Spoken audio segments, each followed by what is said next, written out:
अस्सलाम वालेकुम। आप news and views with Shahid Hussain देख रहे हैं। आज बड़ी अहम और मालूमाती वीडियो है क्योंकि लोगों का जो कि निज़ाम इंसाफ से दिल उठता जा रहा है, आदम एतमाद होता जा रहा है। लोग अब इंसाफ के लिए जो है वो अदालतों का रुख बहुत कम करने लगे हैं। क्या वजूहात हैं? क्योंकि हम देखते हैं कि जो अदालतों में एक तो केसेस की तादाद जो है वो रोज़ बरोज़ बढ़ती जा रही है और जो लोगों के जो केसेस हैं, जो उनके हक़ में या किसी भी तरह जो अदालतों के जो फ़ैसले हैं वो बड़े ताख़ीरी जो है वो ताख़ीर का शिकार होते हैं, जिसकी वजह से लोगों को जो है वो काफ़ी परेशानी का सामना करना पड़ता है। अगर मैं मजमूई तौर पर और केसेस की अदाद-ओ-शुमार अगर आपके सामने रखूँ तो पाकिस्तान की सबसे बड़ी अदालत, सबसे ज़्यादा ताकतवर फुल तरीन एक अदालत जो है सुप्रीम कोर्ट ऑफ पाकिस्तान, उसमें तकरीबन 49,000 से ज़ायद साल हर साल से केस इल्तवा का शिकार हैं। इसके अलावा पंजाब के अदालतों की अगर बात करें तो सिर्फ लाहौर हाई कोर्ट में तकरीबन 1,20,000 से ज़ायद केसेस इल्तवा का शिकार हैं। इसके अलावा जो मातहत अदालतें हैं पंजाब की, उसमें भी सेशन अदालतों में भी तकरीबन 2 लाख से ऊपर जो है वो केसेस इल्तवा का शिकार हैं। इसमें ज़्यादातर क्रिमिनल और इसके अलावा सिविल जो मुकदमात हैं, यानी कि फ़ौजदारी मुकदमात जो हैं वो इल्तवा का शिकार हैं। इसके अलावा अगर ख़ास तौर पर मैं सिंध की बात करूँ तो सिंध हाई कोर्ट में तकरीबन 90,000 के करीब इस वक्त केसेस इल्तवा का शिकार हैं और बेशतर केसेस ऐसे हैं जो साल साल से निपटाया नहीं जा सके, क्योंकि हम इन अदालतों की जो केसेस की सालाना रिपोर्ट जो जारी होती है उसके तकरीबन दिसंबर या नवंबर में हर साल ये रिपोर्ट जारी करते हैं, रिपोर्ट आवाम तक रखते हैं कि इस साल कितने केसेस आए और उसके बाद फिर निपटाए कितने गए, नए केसेस कितने शामिल हुए और अब ज़ेर इल्तवा मुकदमात की तादाद कितनी है, वो आपके सामने हमेशा रखते हैं।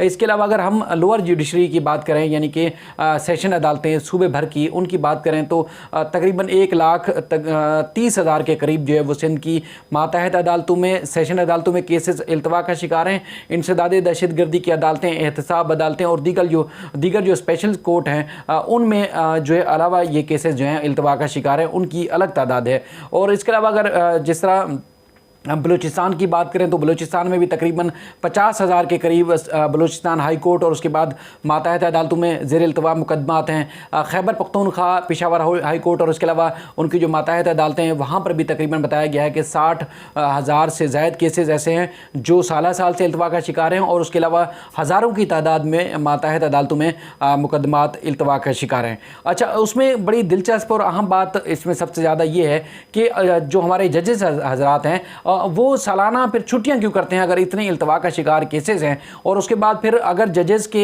जो मुख्तलिफ इदारों पर जजेस जो है उनके खिलाफ अगर फैसले देते हैं कि काम ना करने की वजह से मुख्तलिफ रिमार्क्स भी मुख्तलिफ जो सरकारी और सिविल ब्यूरोक्रेसी के हवाले से जब जारी किए जाते हैं तो फिर जब उनकी किसी नाअहली या अगर उनके किसी भी सरकारी अफसर या महकमे के बारे में जब हमारी अदलिया बात करती है तो फिर लोग तनकीद करते हैं, लोग सवालात उठाते हैं कि जब इतनी बड़ी तादाद में केसेस इल्तवा का शिकार है अदालतों में तो फिर जजेस जो है वो छुट्टी क्यों करते हैं। यानी कि जो मौसम गर्मा की छुट्टियां बच्चे जैसे 3 माह की छुट्टियां करते हैं पूरे मुल्क में, इस तरह जजेस भी छुट्टियां करते हैं और उसके बाद फिर मौसम सरमा की अलग से छुट्टियां होती हैं। तो फिर इतनी बड़ी तादाद में केसेस जो हैं वो कैसे निपटाए जाएंगे। और इस सारे मामले में क्योंकि आगे भी चल कर इस वीडियो में मज़ीद भी गुफ्तगू करनी है, सारी बातें मैं खुद नहीं करना चाहता, मैं चाहता हूँ कि एक माहिर कानूनदान भी आपके सामने उनकी जो राय भी रखी जाए, कानूनी और आईनी तौर पर क्या मामला है और ज़ेर इल्तवा मुकदमात की वजूहात क्या हैं। उस सिलसिले में मेरे साथ जो अल्ताफ़ जावेद साहब जो कि कानूनदान हैं, उनको मैंने स्काइप पर ज़हमत दी है कि ताकि ये जो सारे मामलात हैं, ये जो सवालात हैं, वो सवालात उनके जवाबात जो है वो आवाम के सामने रखे जाएँ और उसके बाद फिर मैं उनको अब स्काइप पे लेता हूँ, उनसे सवालात करेंगे और जो सवालात उठते सोशल मीडिया पर जो अदलिया के ख़िलाफ़ हैं उनका मैं कोशिश करूँगा कि वाज़ेह तौर पर आपको जवाब मिल सके।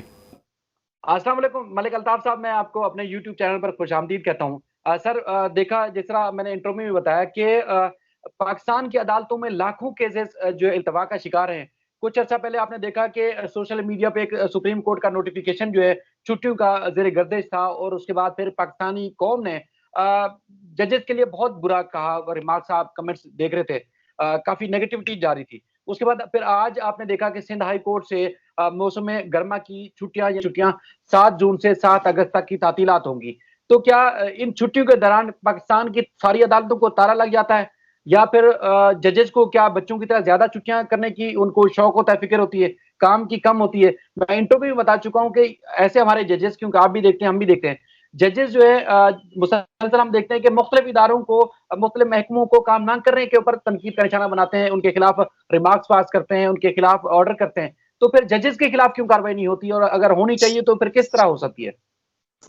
शायद भाई, आपको और तमाम सुनने वालों को सलाम। अच्छा, ये ना हमारे पास एक बड़ा मिसअंडरस्टूड फिनोमेना है छुट्टियों के हवाले से। अब छुट्टियों का मतलब जो एक आम आदमी लेता है, उसका मतलब ये होता है कि कोर्ट को ताला लग गया। अच्छा, ऐसा हरगिज नहीं है। एक तो चीज मैं आपको बता दूं कि जो आपके फौजदारी मुकदमात हैं, वो सारा साल बगैर तातीलात के सुने जाते हैं। इसमें आपको सराहना चाहिए आला अदलिया और मातहत अदलिया के उन बहादुर जजेस को, जिन्होंने कोविड में, जबकि आपके बहुत सारे हॉस्पिटल्स जो कि कोविड की ट्रीटमेंट ऑफर नहीं कर रहे थे, वो भी बंद हो गए थे, तो उन दिनों में भी वो लोगों की बेल्स के मैटर सुन रहे थे, लोगों की सजाएं, उनके खिलाफ जो है वो अपीलें सुन रहे थे, वो सारी चीजें सुन रही थी। लिहाजा पहली चीज तो आप ये क्लियर कर लें कि छुट्टी का हरगिज ये मतलब नहीं है कि जी ताला लग गया और 3 माह के लिए सब लोग जो है वो चले गए। अब मैं तो सुप्रीम कोर्ट की छुट्टियों की तरफ, सुप्रीम कोर्ट की छुट्टियां क्या होती हैं कि अगर सुप्रीम कोर्ट फर्ज करें कि भी पहले वहां पे 8 बेंचेस चल रहे थे, तो वो बेंचेस कम होकर 6 चल हो जाएंगे। अगर 10 बेंचेस चल रहे थे तो वो 7 हो जाएंगे। और दूसरा जो एक अहम काम किया जाता है, वो क्या किया जाता है कि आपके उन जजेस को उनके होम टाउन्स में भेजा जाता है। मसलन जो पिशावर से ताल्लुक वाले रखने वाले जजेस हैं, वो पिशावर में चले जाएंगे। पंजाब से ताल्लुक रखने वाले लाहौर में चले जाएंगे। सिंध से ताल्लुक रखने वाले कराची में आ जाएंगे। क्योंकि आपको के इल्म में है कि रजिस्ट्रीज में भी खातिर खा तादाद में केसेस फाइल होते हैं, और रजिस्ट्री में चूंकि बेंच कभी कभार आता है, तो इस वजह से उसको यकसुई के साथ 2 से 3 माह मिल जाते हैं। 2 से 3 माह मिल जाते हैं, जिसकी वजह से केसेस का बहुत सारा बैकलॉग जो है वो निपट जाता है। उस बैकलॉग के निपटने की वजह से क्या होता है कि एक तो अदलिया पे काम कम हो जाता है, लोगों के मसले मसाइल जो है वो हल हो जाते हैं। अब जैसे मैं आपको सिंध हाई कोर्ट की मिसाल दूं, एक तो मैं एक छोटी सी करेक्शन कर दूं, छुट्टियां हैं जी हमें पूरे 2 माह की। हमारे पास एक जुडिशियल कैलेंडर है जो कि तकरीबन 100 साल से ज्यादा पुराना है। उस जुडिशियल कैलेंडर के मुताबिक क्या होता है कि जून के महीने का पहला मंडे उस पर कोर्ट ऑफ हो जाएगी, और अगस्त का दूसरा मंडे खुल जाएगी। उसमें भी क्या होता है कि ताला हरगिज नहीं लगता। मैं बार बार ये चीज क्लैरिफाई कर रहा हूं कि ताला हरगिज नहीं लगता। ना ही जजेस कोई छोटे बच्चे हैं कि वो नाना के घर जाएंगे या मामूओं के घर जाएंगे। अब होता क्या है उस दौरान कि भी जजेस की तादाद थोड़ी सी कम हो जाती है। अच्छा, इसमें भी अभी पिछले दिनों में बहुत बेहतरी हुई है। पहले ऐसे होता था कि हमारे पास 2 बेंचेस बैठते थे, एक सिविल बेंच बैठता था, एक क्रिमिनल बेंच बैठता था। वो डीबी की बात कर रहे हैं, उसमें जो है वो एक सिविल साइड के मुकदमा सुनता था, दूसरा क्रिमिनल साइड का मुकदमा सुनता था। ये बेंचेस की तादाद जो है वो अब बढ़ के 5 हो गई है, कम से कम 5 या 6। सिंध हाई कोर्ट में अमूमी तौर पे जिन दिनों में हाई कोर्ट अपनी फुल स्ट्रेंथ पे काम कर रहा हो, उन दिनों में आपके 7 बेंचेस बैठते हैं। अब 7 की बजाय 5 बेंचेस बैठना शुरू हो गए। 5 बेंचेस बैठना शुरू हो गए। रोटेशन के मुताबिक हर जज को छुट्टी मिलती है, और वो छुट्टी कितनी होती है? 15 दिन के लिए, 2 हफ्ते के लिए, या 3 हफ्ते के लिए। अब अगर मैं आ जाऊं बाकी सरकारी मुलाजमीन की तरफ, तो उनकी पूरे साल की सैंक्शनड लीव होती है। एजुकेशन डिपार्टमेंट में आप आ जाएं, हफ्ता और इतवार, सैटरडे और संडे 2 दिन छुट्टी है। इसका मतलब है कि एक साल में उनके पास 104 छुट्टियां तो ये भी हैं। अदलिया के पास ये सहूलत हासिल नहीं है। हफ्ते वाले दिन कोर्ट खुलती है। हफ्ते वाले दिन, हफ्ते का दिन जो है वो जजमेंट राइटिंग डे है। हमारे पास सिर्फ संडे पे जो है वो कोर्ट बंद होती है। जजेस भी इंसान है, उनके भी कुछ फैमिली मसले मसाइल हैं, उनको भी छुट्टियां चाहिए। और आप मुझे बताएं कि अभी क्या दुनिया के बाकी ममालिक में ऐसा नहीं हो रहा? रशियन प्रेसिडेंट जो है वो हर दफा जो है वो शादी करता है। अमेरिकी प्रेसिडेंट जो है वो घूमने के लिए जाता है।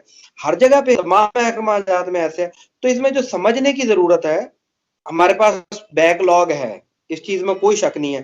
बट आप एक इस चीज को भी अप्रिशिएट कीजिएगा कि आपके मुआशरे में ग्रेड 12 या ग्रेड 14 का जो प्रॉपर्टी का सब रजिस्ट्रार है, वो दिन में 2 बजे आके ऑफिस बैठता है। इस बात का आपको बखूबी अंदाजा है, बखूबी इल्म है। 12 बजे तक आपके महकमा माल के ऑफिस में कोई बंदा नहीं बैठा होता। सूबे में आपके पास चीफ जस्टिस साहब से बड़ा कोई ऑफिसर नहीं है, मगर चीफ जस्टिस साहब 8:30 बजे आके काम शुरू कर देते हैं। कॉन्स्टिट्यूशनल पोस्ट पे बैठे हुए सारे जजेस जो है सुबह को 8:30 बजे आके अपना काम शुरू कर देते हैं। मातहत अदलिया में 8:30 बजे काम शुरू हो जाता है। तो लिहाजा अगर इंसानी तकाजों को मद्देनजर रखते हुए उनको कोई थोड़ा बहुत टाइम मिल रहा है कि भी वो अपनी फैमिली के साथ टाइम दे सकें, कोई घूम फिर सकें, तो इसमें कोई गलत बात नहीं है। और दूसरा, ये 100-150 साल से होता आ रहा है, ये कोई नई चीज नहीं है। और मैं फिर दोबारा आपको क्लियर कर दूं, छुट्टी का मतलब ताला हरगिज नहीं है। कोर्ट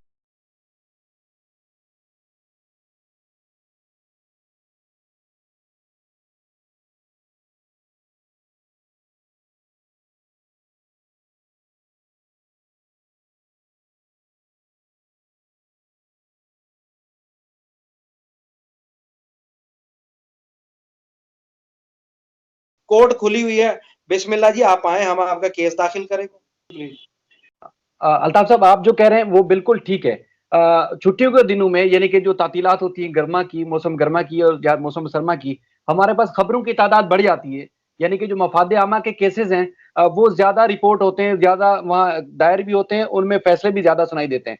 लेकिन असल मामला ये है कि जिस तरह क्रिमिनल केसेस हैं, क्रिमिनल केसेस हम देखते हैं साला साल उनके फैसले नहीं होते। और उसके बाद जिस तरह फौजदारी मुकदमात की तादाद भी आप देखें, जमीनों की जो मैटर्स हैं वो भी साला साल से चलते हैं। तो फिर छुट्टियों के दिनों में उन केसेस की समाप्त नहीं होती। और उसके बाद आम रूटीन में भी केस जब 2 महीने के बाद टेकअप होता है या 3 महीने के बाद उसकी बारी जब आती है रोस्टर के हिसाब से, तो उस वक्त भी फिर किसी ना किसी वजह से उसमें फिर तारीख पड़ जाती है। तो इसलिए कई केसेस ऐसे हैं जिनको मैं खुद जानता हूं कि 30 साल से फैसला नहीं हुआ, 10 साल से फैसला नहीं हुआ। कायदे आजम की जो प्रॉपर्टी है उसका तकरीबन 50 साल से फैसला नहीं हुआ और सिंध हाई कोर्ट में जेर इल्तवा है। तो लोग असल में सवाल इन चीजों की वजह से भी करते हैं। वुकला को भी कोई मसला नहीं होता अदालतों की छुट्टियों से, मीडिया को भी कोई मसला नहीं होता, खबरें बहुत होती हैं, वुकला के पास केसेस बहुत आते हैं। तो असल मसला लोग वो है जो जिनके केसेस ज्यादा पेंडिंग है, और इसी वजह से लोग तनकीद करते हैं अदलिया पे। अच्छा शायद भाई, अगर मैं कहूँ कि ना हमारी अदलिया में कोई जो है वो डिले नहीं है, तो ये बात तो सरासर गलत है। मगर आप बहैसियत एक बाशऊर इंसान के अगर देखें, तो हमने वो खबरें भी देखी हैं कि जी 37 साल के बाद या 40 साल के बाद अमेरिका में लोग जो है वो रिहा हुए हैं। इसका मतलब है 37 या 40 साल वहां भी केस चला है। ठीक है। अच्छा, अब जो आप पहली बात कर रहे थे कि जी फौजदारी मुकदमात नहीं सुने जाते, मैं फिर दोबारा से आपकी तस्हीह कर दूं कि फौजदारी मुकदमात सारा साल सुने जाते हैं। और खास करके जब से आपके आसिफ सईद खोसा साहब चीफ जस्टिस पाकिस्तान बने थे, उन्होंने मॉडल कोर्ट्स का सिस्टम दिया। मॉडल कोर्ट्स की वजह से आपके केसेस जो हैं वो बहुत ज्यादा निपट गए। अच्छा, हम तस्वीर का सिर्फ एक रुख देखते हैं।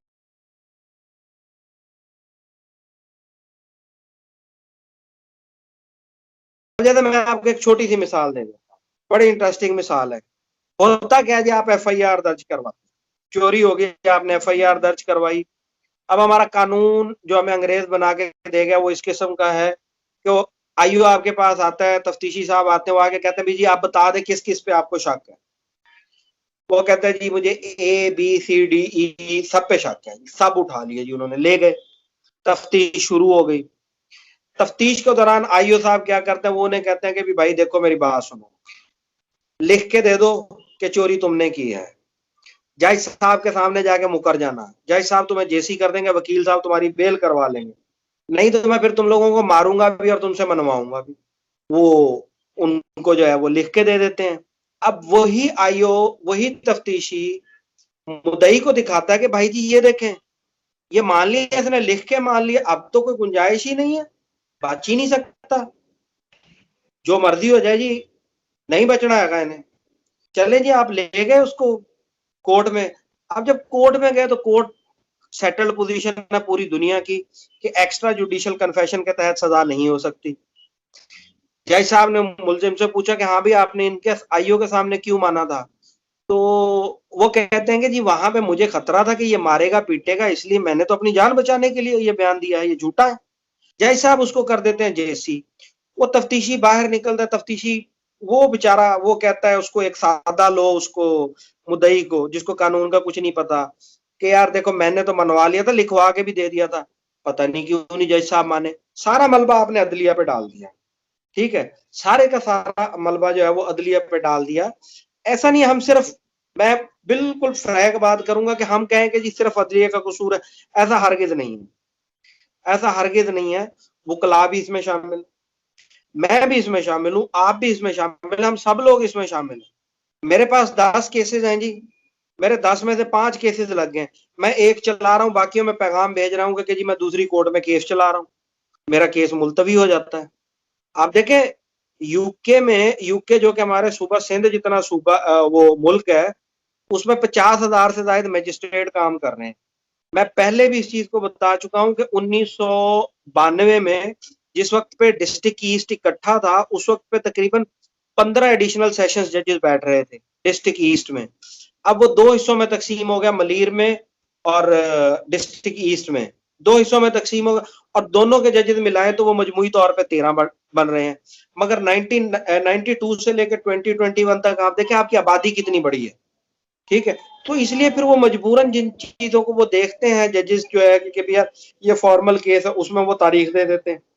नहीं तो अदरवाइज देखें, जब पहली दफा फौजी अदालतें नवाज शरीफ साहब के दौर में बनी थी, उनके खिलाफ सुप्रीम कोर्ट ने जो, जब उनको कॉन्स्टिट्यूशन को कलअदम करार दिया था, उस वक्त में उन्होंने कहा था कि जी अगर यही वाली सारी सहूलतें, वो सहूलतें क्या थी कि एक ही दिन में सारे गवाह आ रहे हैं, पुलिस वाले सारे आ रहे हैं, वकला सारे आ रहे हैं, यही सारी सहूलतें अगर आप हमें दें तो हम 7 दिन के अंदर अंदर जो है वो फैसला करेंगे। आपके 70s में, मिड 80s में ऐसे ही होता था। अब मसला तो ये है ना कि जी एक आईओ है, उसके पास 10 तफ्तीशें हैं, अब वो 10 कोर्ट्स में तो नहीं ना जाएगा, वो किसी एक में चला जाएगा, 9 में उसकी अदम मौजूदगी की वजह से जो है वो एडजर्न हो जाएगा। तो इसलिए हमें मजमूई तौर पे सिस्टम को समझने की जरूरत है। तो नो डाउट कि हमारे पास है, डिले है, मगर वो डिले में जो है वो सिर्फ और सिर्फ जजेस नहीं, हम भी शामिल हैं, आप भी शामिल हैं, हम सब लोग मजमूई तौर पे शामिल हैं।